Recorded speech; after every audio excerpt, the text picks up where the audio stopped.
हाँ, एक स्थिति की कल्पना करते हैं। मान लीजिए एक आपराधिक मामला है जहां पीड़ित के पास पूरी घटना का एकदम स्पष्ट सीसीटीवी फुटेज मौजूद है। मतलब दर्जनों चश्मदीद गवाह भी हैं जो हर बात की पुष्टि कर रहे हैं। और ऐसे में कोई भी कहेगा कि केस एकदम पक्का है। हाँ, तथ्य इतने मजबूत हैं कि कोई भी सामान्य इंसान देखकर कह दे कि भाई फैसला तो पीड़ित के पक्ष में ही आएगा। लेकिन कई सालों की अदालती लड़ाई के बाद वो व्यक्ति अपना केस हार जाता है। बाप रे, ये तो वाकई बहुत निराशाजनक है ना? और कारण क्या है? कारण यह है कि अदालत में जमा किए गए एक शुरुआती पन्ने पर वकील ने घटना का समय या फिर कोई कानूनी धारा गलत लिख दी थी। बिल्कुल। ये सुनने में किसी डरावने सपने जैसा लगता है, लेकिन क्या वास्तव में ऐसा होता है?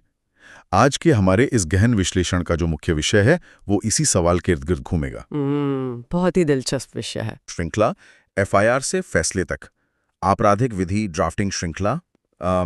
इसके आधार पर यह समझने की कोशिश कर रहे हैं कि कानूनी क्षेत्र में सिर्फ किताबों का सैद्धांतिक ज्ञान ही काफी क्यों नहीं है। सही कहा। हमारा आज का मिशन यही समझना है कि एक मामूली सा कागज का टुकड़ा कैसे पूरे मुकदमे की दिशा तय कर देता है। ये एक बहुत ही सटीक और प्रासंगिक शुरुआत है।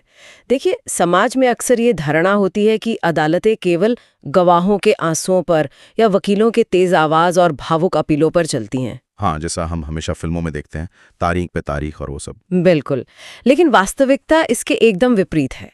न्यायपालिका की जो पूरी संरचना है ना, वो कागज के उन चंद पन्नों पर टिकी है जिन्हें ड्राफ्ट कहा जाता है। और यह विश्लेषण केवल वकीलों या लॉ स्टूडेंट्स तक ही सीमित नहीं है।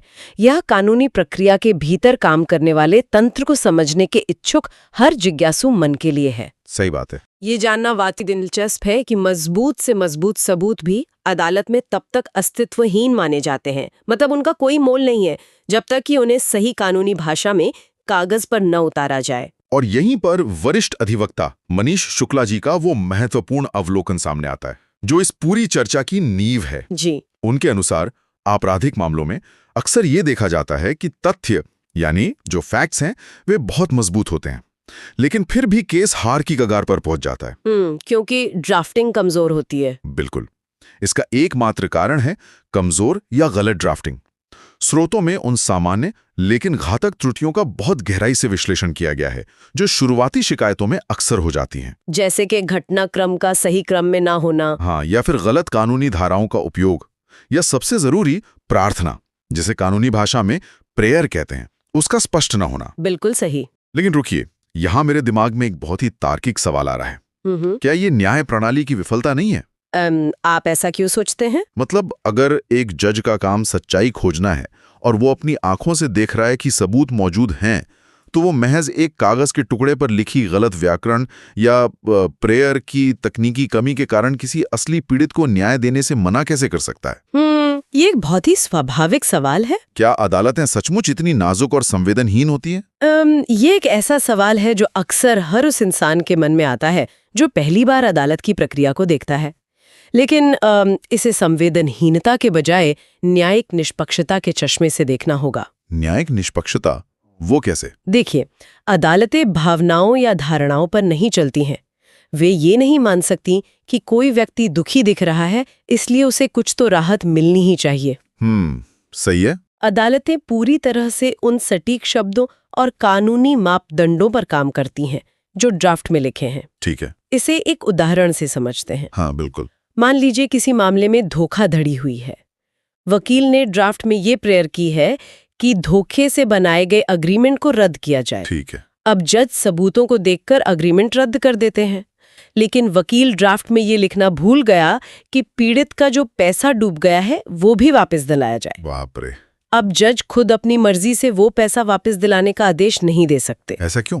मतलब जज को तो पता है ना कि पैसा लिया गया था, तो वो खुद से आदेश क्यों नहीं दे सकते? क्योंकि अगर जज अपनी मर्जी से वो राहत दे दें जो ड्राफ्ट में मांगी ही नहीं गई है, तो जज निष्पक्ष नहीं रह जाते।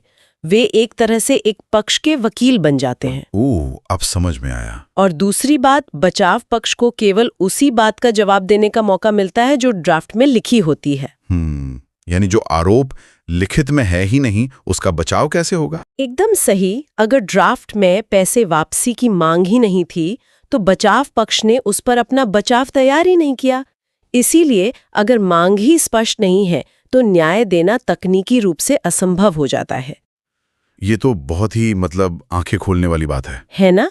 यही कारण है कि ड्राफ्टिंग केवल एक औपचारिकता नहीं है, यह अदालत से संवाद करने की एकमात्र आधिकारिक भाषा है। अगर वो भाषा गलत है तो सच्चाई अदालत के दरवाजे पर ही खड़ी रह जाएगी। ये स्पष्टीकरण वाकई बहुत सी भ्रांतियों को दूर करता है। मैं तो कुछ और ही सोच रहा था। इसका सीधा सा अर्थ ये हुआ कि अदालत को सच वही लगता है जो सही तरीके से ड्राफ्ट किया गया हो। बिल्कुल। अगर सच्चाई को गलत तरीके से पेश किया गया तो वो अदालत की नज़र में झूठ या आधी अधूरी बात बन जाती है। और अब इस पूरी प्रक्रिया में एक और बहुत बड़ा और गंभीर मोड़ आ गया है जो इस चुनौती को कई गुना बढ़ा देता है। हाँ, मैं समझ रही हूँ आप किस तरफ इशारा कर रहे हैं। हम हाल ही में हुए बड़े कानूनी बदलावों की बात कर रहे हैं। एकदम सही। स्रोतों के अनुसार अगर पुरानी व्यवस्था में ड्राफ्टिंग इतनी चुनौतीपूर्ण थी तो नए आपराधिक कानून, विशेष रूप से भारतीय नागरिक सुरक्षा संहिता, जिसे हम BNSS कहते हैं, इसके लागू होने के बाद तो ये खेल पूरी तरह से बदल गया है। पूरी तरह से। मनीष शुक्ला जी स्पष्ट करते हैं कि दशकों से चले आ रहे पुराने कानूनों और ड्राफ्टिंग के जो कट कॉपी पेस्ट वाले तरीके थे ना, वो अब हमेशा के लिए समाप्त हो गए हैं। वो अब काम नहीं आएंगे। बिल्कुल नहीं।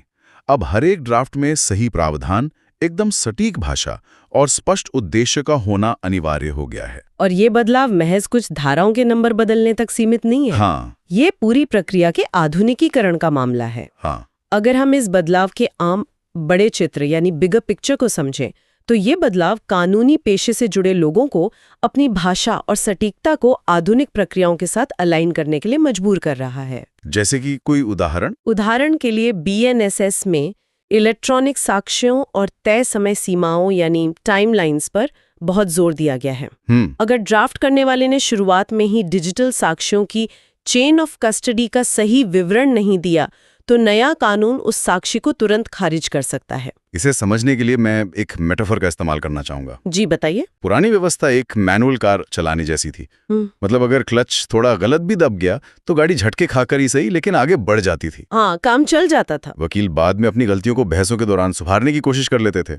लेकिन नया कानून एक कोडिंग सॉफ्टवेयर की तरह है। हाँ, बहुत सही तुलना है। अगर आपने 1000 लाइन के कोड में एक कॉमा या ब्रैकेट भी गलत जगह लगा दिया तो पूरा प्रोग्राम उसी वक्त क्रैश हो जाएगा। सिस्टम उसे प्रोसेस ही नहीं करेगा। बहुत ही शानदार और सटीक एनालॉजी है। अब अगर किसी वकील ने बिना सोचे समझे पुराने ड्राफ्ट का फॉर्मेट उठाया और उसमें नई कहानी फिट करने की कोशिश की तो अदालत उसे तुरंत पकड़ लेगी। एकदम, अदालत तुरंत उस विसंगति को पकड़ लेगी। देखिए, BNSS प्रक्रिया को तेज और अधिक पारदर्शी बनाने का प्रयास करता है, लेकिन इसका फायदा तभी उठाया जा सकता है जब ड्राफ्ट करने वाले व्यक्ति को इस नई संहिता की गहरी और व्यावहारिक समझ हो। इसी वजह से सामान्य कानूनी जानकारी अब बिल्कुल काम नहीं आने वाली है। ये वास्तव में डराने वाला भी है और बहुत महत्वपूर्ण भी।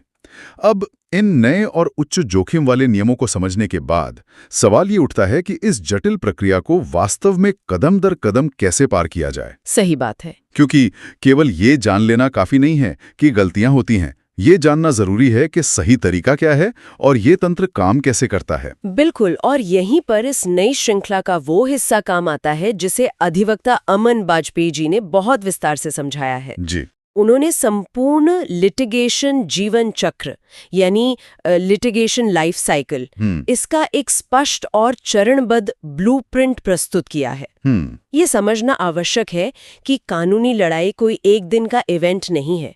ये एक लंबी श्रृंखला है जिसका हर हिस्सा एक दूसरे से मजबूती से जुड़ा होता है। तो चलिए इस ब्लूप्रिंट को थोड़ा खोलकर देखते हैं। स्रोतों में बताया गया है कि इस जीवन चक्र की शुरुआत शिकायत यानी कंप्लेंट और FIR की ड्राफ्टिंग से होती है। जी। उसके बाद अगर FIR दर्ज नहीं होती है, जो कि व्यवहारिक रूप से कई बार देखने को मिलता है, हाँ, अक्सर ऐसा होता है, तो उठाए जाने वाले वैकल्पिक कदमों की ड्राफ्टिंग आती है। फिर मामला आगे बढ़ता है जमानत यानी बेल की तरफ। जमानत के बाद चार्ज और डिस्चार्ज के स्तर की रणनीतियां आती हैं। बिल्कुल। फिर ट्रायल के दौरान साक्ष्य और जिराहा यानी क्रॉस एग्जामिनेशन का चरण आता है और अंततः अंतिम बहस और अपील की रूपरेखा। सही कहा। अब यहाँ सबसे अहम बात यह है कि ये सारे चरण अलग अलग डिब्बे नहीं है, ये एक ही डोमिनो इफेक्ट का हिस्सा है। अच्छा, इस डोमिनो इफेक्ट से मेरा एक सवाल जुड़ता है। जी पूछिए। अगर हम इस पूरी प्रक्रिया को देखें तो क्या इसका मतलब ये है कि पहली सीढ़ी यानी कंप्लेंट ड्राफ्टिंग ही सबसे ज्यादा महत्वपूर्ण है? मतलब अगर नींव ही कमजोर हुई तो क्या पूरी कानूनी इमारत ढह जाएगी? क्या एक खराब शिकायत पत्र सालों बाद होने वाली जिरह को बर्बाद कर सकता है? बिल्कुल कर सकता है। सच कहूं तो ये विचार थोड़ा पचने में मुश्किल है कि पहले दिन का एक पन्ना 3 साल बाद होने वाली बहस को कैसे प्रभावित कर सकता है।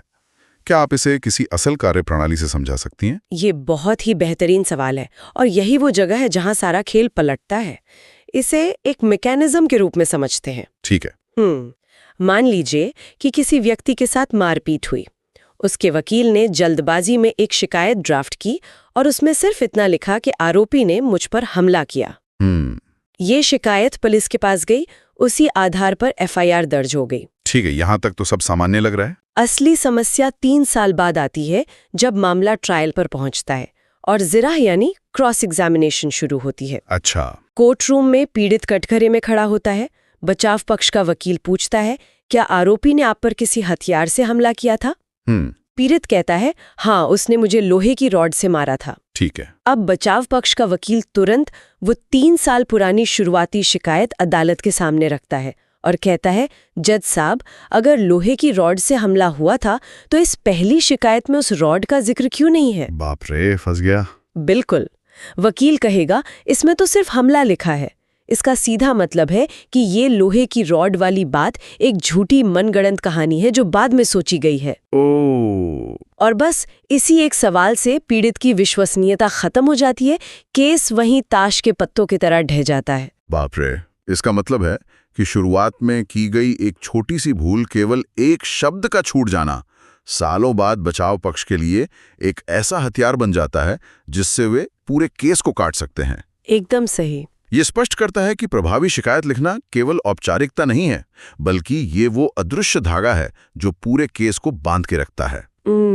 अगर आपकी शिकायत में ही तथ्यों का अभाव है या आपने अनजाने में किसी महत्वपूर्ण कड़ी को छोड़ दिया है, तो पुलिस उसी आधार पर एफआईआर लिखेगी और उसी आधार पर ट्रायल चलेगा। और बाद में कोई भी नई कहानी जोड़ने की अनुमति अदालत नहीं देती। एग्जैक्टली। इसीलिए अमन बाजपेयी जी इस ब्लूप्रिंट में स्पष्ट करते हैं कि शिकायत पत्र की ड्राफ्टिंग ही पूरे केस की दिशा और उसका भविष्य निर्धारित करती है। बिल्कुल। अगर शुरुआत में ही गलती हो गई तो पूरी अदालती कार्रवाई के दौरान वकील बस उस गलती को छुपाने या उस पर पर्दा डालने की कोशिश में ही लगा रहेगा और अपना केस कभी मजबूती से नहीं रख पाएगा। हाँ, बिल्कुल। तो ये बात पूरी तरह से स्थापित हो जाती है कि सिद्धांत क्या हैं और नियम क्या हैं। जी। लेकिन अब एक बहुत ही व्यावहारिक पहलू पर आते हैं। जी।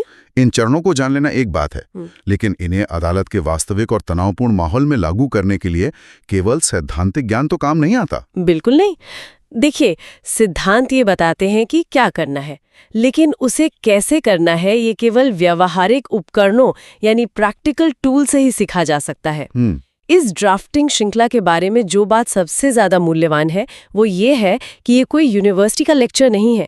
इसमें कोर्ट प्रैक्टिस, ड्राफ्ट के वास्तविक फॉर्मेट यानी असली टेम्पलेट शामिल हैं। मतलब सीधे काम की बात। हाँ, सामान्य गलतियों से बचाव के तरीके और आजमाई हुई रणनीतियां सिखाई जा रही हैं। ये बिंदु लॉ स्टूडेंट्स और नए अधिवक्ताओं के लिए बहुत ही महत्वपूर्ण है। बहुत ज्यादा। अक्सर लॉ स्कूल में छात्रों को बड़े बड़े संवैधानिक मुद्दों पर मूट कोर्ट मेमोरियल बनाना सिखाया जाता है। जी। लेकिन जब एक युवा वकील अपना पहला लिटिगेशन रिसर्च प्रोजेक्ट लेकर असली ट्रायल कोर्ट में जाता है तो वहां की दुनिया बिल्कुल अलग होती है। एकदम अलग होती है। वहां किसी भव्य सिद्धांत पर नहीं, बल्कि इस बात पर बहस होती है कि ड्राफ्ट का मार्जिन सही है या नहीं, या सही पैराग्राफ में सही कानूनी शब्द का इस्तेमाल हुआ है या नहीं। हाँ, वास्तविक अदालतों में प्रक्रियात्मक शुद्धता, जिसे हम प्रोसीजरल करेक्टनेस कहते हैं, वो बहुत मायने रखती है। अगर ड्राफ्ट का फॉर्मेट सही नहीं है तो जज तक पहुंचने से पहले ही रजिस्ट्री ऑफिस उस फाइल को डिफेक्ट बताकर वापस कर देता है। अरे बाप रे, मतलब जज तक बात पहुंचेगी ही नहीं? बिल्कुल नहीं। इसीलिए असली अदालती टेम्पलेट्स का मिलना किसी खजाने से कम नहीं है। ये श्रृंखला उन लॉ स्टूडेंट्स को एक बहुत ही मजबूत आधार प्रदान करेगी जो अपना करियर अभी शुरू कर रहे हैं। तो संक्षेप में से ऐसे देखा जा सकता है कि ये किसी शेफ द्वारा लिखी गई एक सैद्धांतिक किताब पढ़ने जैसा नहीं है। ये किसी बहुत ही अनुभवी मास्टर शेफ के साथ सीधे रसोई में जाकर खाना पकाने के तरीके सीखने जैसा है, जहां आपको असली रेसिपी और उन गुप्त मसालों की जानकारी मिल रही है जिनका उपयोग वास्तव में रोजाना अदालत की रसोई में किया जाता है। हाँ, ये तुलना एकदम सटीक बैठती है और ये सिर्फ नए लोगों के लिए नहीं है। अच्छा। हाँ, जो अनुभवी प्रैक्टिशनर्स हैं, जो सालों से प्रैक्टिस कर रहे हैं, उनके लिए भी ये एक रिफ्रेशर और रणनीतिक गाइड के रूप में काम करेगी। हाँ, क्योंकि कानून तो बदल रहे हैं। बिल्कुल, जैसा कि हमने BNSS के मामले में देखा, कानून लगातार बदलता रहता है। एक बहुत ही सफल और अनुभवी वकील को भी आधुनिक कानूनों के अनुसार अपनी कुल्हाड़ी की धार तेज करते रहनी पड़ती है। सही बात है। अगर हम इस पूरी पहल को एक बड़े नजरिए से देखें तो ये ज्ञान का एक तरह से लोकतंत्रीकरण है, यानी डेमोक्रेटाइजेशन ऑफ नॉलेज। ज्ञान का लोकतंत्रीकरण, ये एक बहुत ही शक्तिशाली विचार है। अक्सर कानूनी दुनिया की ये बारीक रणनीतियां कुछ बड़े और नामी सीनियर वकीलों के चेंबर के अंदर ही बंद रहती हैं। हाँ, हर किसी को ये बारीकियां नहीं पता होती हैं। लेकिन इस तरह की श्रृंखलाओं के माध्यम से ये ज्ञान बाहर आ रहा है। और ये न्याय प्रणाली के लिए एक बहुत ही शुभ संकेत है, क्योंकि जब वकील मजबूत होते हैं, जब वे सटीक और स्पष्ट ड्राफ्टिंग करते हैं, तो जजों के लिए भी मामले को समझना और सही फैसला लेना आसान हो जाता है। कमजोर ड्राफ्टिंग से अदालत का समय बर्बाद होता है, तारीखें बढ़ती हैं और अंततः न्याय मिलने में देरी होती है। एक अच्छी ड्राफ्टिंग न केवल वकील को जीत दिलाती है, बल्कि न्याय प्रक्रिया को तेज और अधिक न्यायपूर्ण भी बनाती है। तो चलिए आज की इस पूरी चर्चा के मुख्य बिंदुओं को एक जगह समेट लेते हैं। जी। इस गहन विश्लेषण से एक बात तो पूरी तरह साफ हो गई है कि कानूनी दुनिया में तथ्य चाहे कितने भी मजबूत क्यों ना हो, ड्राफ्टिंग कोई साइड स्किल या टाइपिंग का काम नहीं है। बिल्कुल नहीं। यही वो असली और एकमात्र भाषा है जिसे अदालतें सुनती और समझती हैं। एकदम सही। और भारतीय नागरिक सुरक्षा संहिता जैसे नए कानूनों के युग में सटीक भाषा, सही प्रारूप और इलेक्ट्रॉनिक साक्ष्यों का सही उल्लेख करना कोई विकल्प नहीं रह गया है, बल्कि एक सख्त अनिवार्यता बन गया है। जी। इसके साथ ही एक सफल वकील बनने के लिए या केवल कानूनी तंत्र के काम करने के तरीके को समझने के लिए FIR से लेकर अपील तक हर एक चरण के आपस में जुड़े होने की प्रक्रिया को समझना बहुत जरूरी है। एक शुरुआती गलती सालों बाद पूरे केस को नष्ट कर सकती है। मनीष शुक्ला एंड एसोसिएट्स की यह पहल इसी अदृश्य कौशल को निखारने का एक बेहतरीन और व्यवहारिक अवसर प्रतीत होती है। और सबसे अच्छी बात यही है कि यह व्यवहारिक ज्ञान अब उन सभी के लिए उपलब्ध है जो न्याय के इस जटिल चक्रव्यूह को समझना और उसमें सफलतापूर्वक नेविगेट करना चाहते हैं। ये वास्तव में एक बहुत ही सकारात्मक और सशक्त करने वाला कदम है। लेकिन आज की इस गहरी चर्चा के अंत में एक बहुत ही गहरा और विचारोत्तेजक सवाल मेरे मन में आ रहा है। अच्छा? मुझे लगता है हर उस व्यक्ति को ये सोचना चाहिए जो न्याय की उम्मीद रखता है। वो सवाल क्या है? आज हमने ये जाना कि अदालत में न्याय पूरी तरह से इस बात पर निर्भर करता है कि किसी वकील ने घटना को कागज पर कितने सटीक, तकनीकी और प्रभावशाली शब्दों में लिखा है। एक गलत शब्द या एक छोटा हुआ तथ्य पूरी सच्चाई को खारिज कर सकता है। तो सवाल ये है, अगर न्याय की पूरी इमारत इस कागज की कला पर टिकी है, तो क्या हमारी न्याय प्रणाली वास्तव में सत्य की खोज से ज्यादा शब्दों और ड्राफ्टिंग की कला पर निर्भर नहीं हो गई है? ओह, ये तो वाकई सोचने वाली बात है। क्या कभी-कभी असली सच्चाई कमजोर शब्दों और तकनीकी ड्राफ्टिंग के इस मजबूत जाल में उलझकर हार नहीं जाती? क्या न्याय केवल उसका है जिसका वकील बेहतर लिखता है? ये एक ऐसा प्रश्न है जो पूरे कानूनी ढांचे की बुनियाद और न्याय की असली परिभाषा पर पुनर्विचार करने को मजबूर करता है। और यही वो विचार है जिसके साथ आज हम इस चर्चा को विराम देंगे। सच्चाई और शब्दों के इस जटिल खेल में क्या जीतता है, ये सोचने वाली बात है। इस गहन विश्लेषण में हमारे साथ जुड़ने के लिए धन्यवाद। अगली बार किसी और जटिल विषय की गहराई में उतरेंगे। तब तक अपने सवालों को जिंदा रखिए।